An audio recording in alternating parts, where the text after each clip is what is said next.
Joining us now is OjyOkpe with stories trending around the world. Ojineka. Good morning, Dr. Abati. It's good to have you back. We missed you last week. Well, you were missing in action for 2 days. Well, that's why we are human beings. I wish we were machines. Sometimes you get ill and sometimes you don't. Yeah. But life happens sometimes. Okay. And congratulations to the morning show. Good morning, Ayo. How are you? Good morning. I'm very good. Better for seeing you this week. Really glad to have you back. Well done for reminding Rufai. Good morning, Rufai. Next time when you win an award, prepare a speech. Always prepare a speech. Well done. Congratulations to you, Jerry. Well, that's in both, too. Makes you 1 year already. You know you are a morning show ancestor. I would have thought I was a morning show ancestor. Yes. You remember those days? I started the morning show years ago. When we used to sit on those high seats. High seats. But we're doing well. Well done to all of you, our new additions and everyone. Well, all right. Good morning to you, viewers. Here are some of the stories that are trending across the globe. Tens of thousands rallied in cities around the world in solidarity with Palestine over the weekend, calling for an end to Israeli bombing of Gaza. The pro-Palestine protesters gathered in the U.S. capital of Washington, D.C., marching past the White House, chanting "Free Palestine." Crowds also gathered in Los Angeles, New York, and Dearborn, Michigan, home to one of the largest population of Arabs and Arab diaspora in the United States. In the United Kingdom, rallies took place in Manchester, in Northern England, Edinburgh and Glasgow in Scotland, and London, amid police warnings that anyone showing support for the armed group Hamas could face arrest. Protesters who marched through the heart of London were shadowed by a heavy police presence of more than 1,000 officers.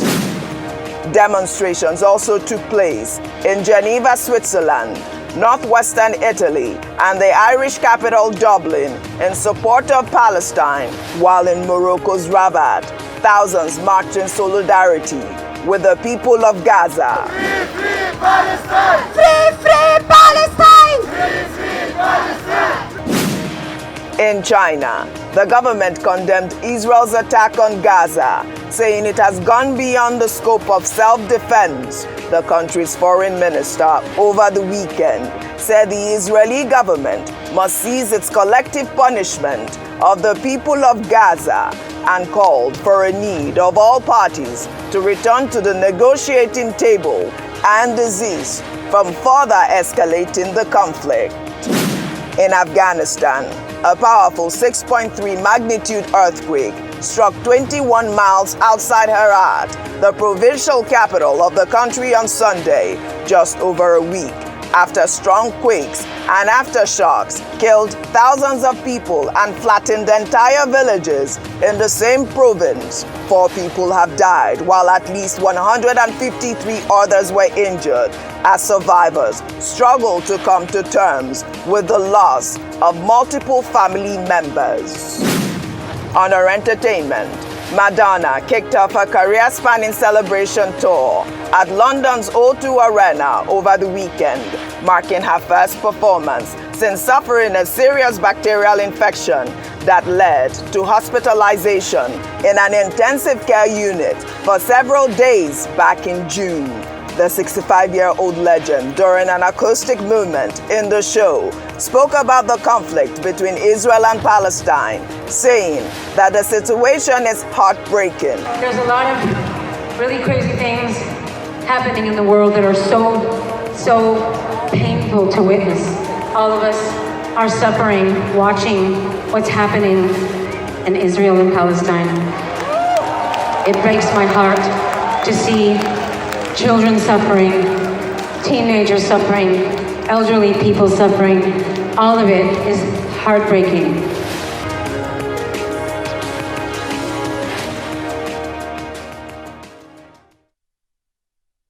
All right, we'll pray for world peace. Let's begin what's trending. Over the weekend, occupants of illegal structures built on canals and drainage channels in the Ikota area of Lagos State were displaced as the Lagos state government continued its demolition exercise in the area. Well, according to Tokunbo Wahab, the state's commissioner for Environment and Water Resources, the ongoing operation is to reduce flooding and allow free flow of water along the drainage channel. While videos posted on social media showed the moment the buildings were brought down by excavators as occupants cried for help.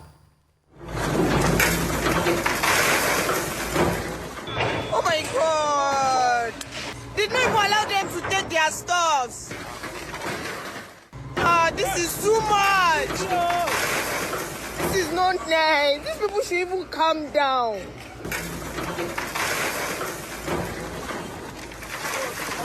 These people are just so heartless. They should even allow them to park at least.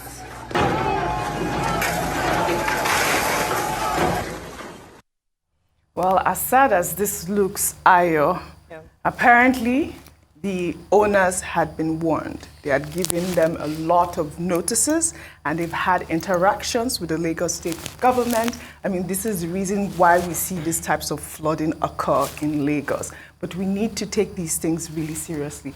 My heart goes out to the people that bought those units because I'm sure that they didn't know. And that is another thing that we need to, find a way to verify. How does that happen? What sort of negligence is that? Yes, you're very correct in terms of going forward, because it's quite sad. The people who bear the brunt of these destructions, if you see in some footage, you will see furniture from these houses. So you will see they'd been built, people had paid for them, and whether they were being lived in or not, it was either being marketed to be sold, to be rented out, or people already had bought it to live in. First of all, the reason why the Lagos state government was conducting this demolition exercise was because these structures were illegally built on canals and drainages in Lagos state. This is an issue that has belabored or that has plagued the state for a long period of time. And usually there are threats upon threats, court cases upon court cases on whether or not to demolish because of its environmental impact on the state. We know when it comes to flooding, we know these areas are quite notorious, this Ikota Area, Lekki area. And so the governor and the government of Lagos State, in trying to tackle this, had served notices to these residents and to these owners saying that they were built on, it was illegally built. Now, some questions to answer is that which body gave the authorization to build? Yes. Because before you build, you will get, you must be able to get at least your regulatory bodies to certify that you have the go-ahead to build. So beyond these people being punished, whereby they lose huge amounts of money, then we must also find within the government, the regulatory bodies who erred in their functions to see that these buildings were erected. During the process of building, nobody said anything. The truth is that it might have happened in a previous administration, not this particular administration, because this has taken a number of years. But we must correct that so that when people are getting approvals to build, then it must be that the checks have been done and they are not building illegal structures. Yeah. It is unfair for them, after they've completed their buildings, to then have them demolished when they have the papers to authorize them to build on these properties. I think these are the questions that we must ask and that must be answered. The truth is that these buildings cannot stay. So I hear the emotional part of it where people are saying that, oh, this is unfair, this is unkind, but the alternative does not beg to question. So it might look like the government is coming down hard, Lagos State, but the truth is that these are illegal structures. However, the question would be who gave them the authorization to build? Yes. I saw, very quickly, I saw a man who was sharing his experience about how someone had advertised that he was going to build a house beside a lake or a pond. What was the lake or the pond? The canal, where there was meant to be free passage. And someone had given the papers to build in those areas, sold land to them there, and the government was there all the while without doing anything or raising an eyebrow. Yes. Until when the structure is built, then they start to demolish. That's the unfair part of it. My issue now is the fact that are these people that have lost their property, is there insurance? Is there adequate insurance? What is the type of compensation that they're going to get at this point? Something's got to give. We'll take another story. The House of Representatives on Sunday reacted to reports claiming that 360 members of the lower chamber will receive sports utility vehicles valued at 160 million naira each, totaling a sum of 57.6 billion naira as personal gifts. The spokesperson of the House, Akin Rotimi, said the reports carry varying exaggerations and that the vehicles are not personal gifts to the lawmakers, but the property of the National Assembly within the 4-year tenure of members of the House. The spokesman also stated that the vehicles will serve as work tools for the lawmakers because Nigerians deserve highly mobile representatives who can access remote locations as they carry out their duties, and that can only be achieved with functional and reliable off-road vehicles. While reactions have been trailing the budget for the SUVs, users on social media have dug up a video of President Hichilema of Zambia, who back in 2021 rejected a budget proposal of $1.8 million for the purchase of his vehicles. Let's take a look before we come back for a discussion. Why are you using money to buy a VX for the mayor? That VX for the mayor can put toilets in all the markets in your constituency. Why do you want to pretend you know that you cannot afford a VX? Why do you want to pretend? Because you are using taxpayers' money, now you should pretend. After the 16th of August last year, the system came to me and said, Mr. President, sign here $1.8 million. That near Chandalama, we ordered new vehicles. Your colleague ordered new vehicles. So now you sign because you need new vehicles. I said, why? $1.8 million for the president's vehicles? Are there no vehicles in status? They are there. Are they not moving? They are moving. Are there no wheels? They have wheels. I said, I will use those. Cancel that tender. It's cancelled. I have not bought any new vehicle because I'm conscious this is not my money. He's conscious. This is not his money. Whose money are we using? I think this is the message that the lawmakers should focus on, our Nigerian lawmakers. I think that the president of Zambia hit the nail on the head. If you already have vehicles, why purchase new vehicles? I mean, I thought that I was going to hear some sort of rebuttal from the lawmakers saying that, oh, we're not purchasing it for this price of money. But instead, they say that they actually need those vehicles. Dr. Abati. Well, the press statement that was issued by the spokesperson, the House of Reps, in fact, I found it scandalous. Yeah. He was saying that, look, these are operational vehicles, that they are not gifts. They are to be used by the lawmakers to travel to their constituencies. We've been in this country for quite a while. How many of those lawmakers remember to even go to their constituencies? They only go there not to go and do anything, only when it is almost time for the next election. And when they say they go to these their constituencies, what did they do there? Have you not been in this country where a lawmaker, the only thing he thought he could provide in his constituencies was wash hand basin? Another one, the only thing that he did was to buy electric poles, and those electric poles were commissioned. So some of these so-called spokespersons, when they want to issue these statements, they should at least know that the people out there, would double check. Yeah. Now, the fellow was saying that, look, after 4 years, then, maybe they will buy the vehicles, but while they are there, okay, what happened to the vehicles they bought for the last assembly? That's the right question. So they've taken those vehicles away, or is it that those vehicles, after 4 years, can no longer function again? This is just about the attitude of our lawmakers. And this is why people are saying that Nigeria cannot afford a bicameral legislature in Abuja. Why don't we have a unicameral legislature to reduce number? And why don't we even make membership of the National Assembly a part-time assignment, as is the case in some other countries?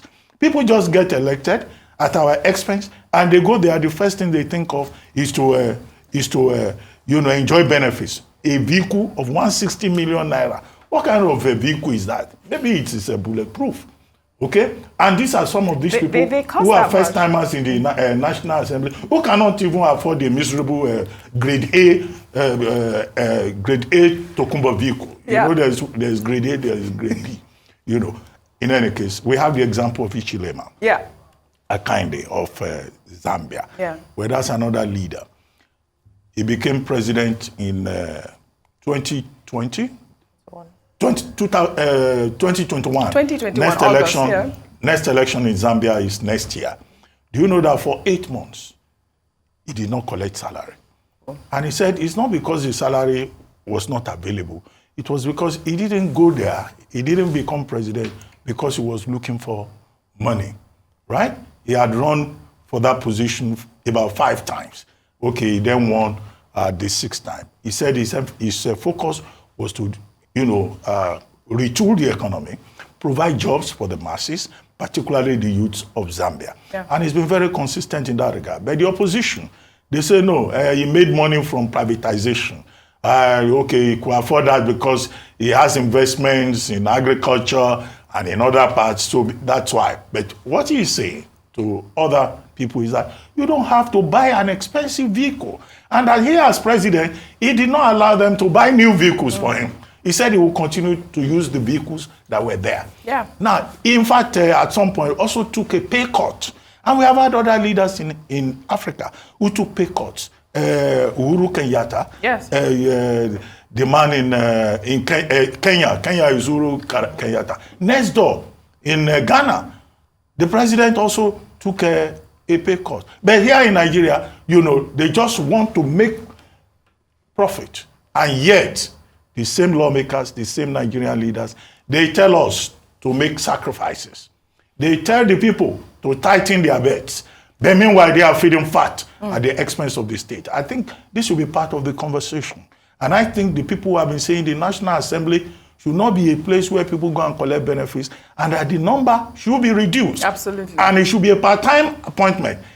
That will make us realize the objective of placing emphasis on service rather than profit. Well said, Dr. Bati. Well, in the same vein, the Foundation for Investigative Journalists obtained a memo dated September 11, 2023, showing that the federal government allegedly spent a whopping $507,000 on hotel accommodation for President Bola Ahmed Tinubu at the 78th session of the United Nations General Assembly.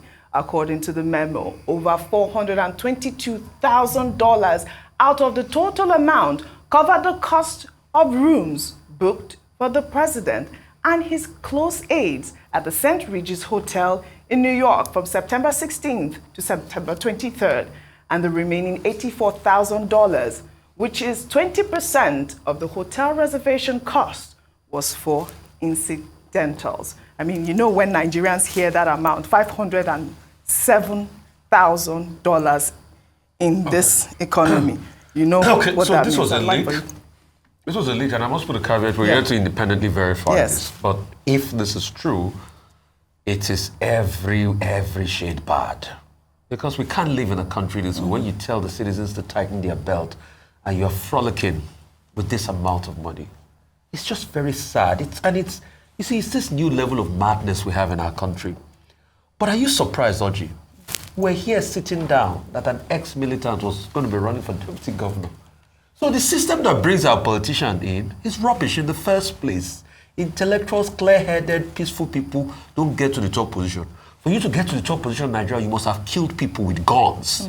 You must be able to use gun, have an army to be able to destroy and kill people. We can't build a country that way. And that's why we are falling. We are sinking. Nigeria is at a precipice today.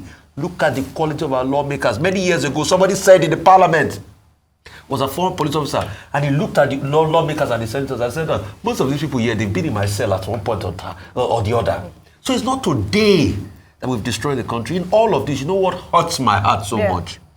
All of those cars the lawmakers are buying, the money goes to Japan. It's not Nigeria-made car. Yeah.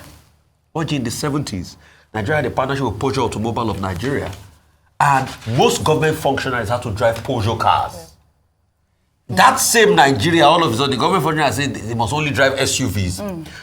As of 1999, the governors that were just sworn in, most of them had Peugeot cars in their fleets. Peugeot 504, best line. All of a sudden, they say, no, it's SUV Jeeps. We are producing the SUV in Nigeria. Nord, Innoson, what's this guy's called? It gets to my head. All of them are producing cars in Nigeria.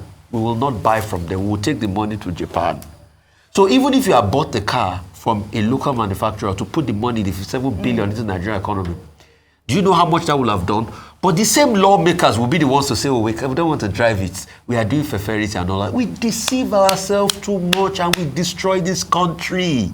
You see, I keep singing the song that Unilag students were singing when they were protesting. They said, we all have a hand in it. The story of how Nigeria got spoiled, we all had an hand in it. Gbogbo wa la lọ́wọ́ ńbẹ̀, gbogbo wa la lọ́wọ́ ńbẹ̀, bí Nigeria ṣe bàjẹ́, gbogbo wa la lọ́wọ́ ńbẹ̀. We all have an hand in it. And I just hope when the rain starts to beat us, we don't complain.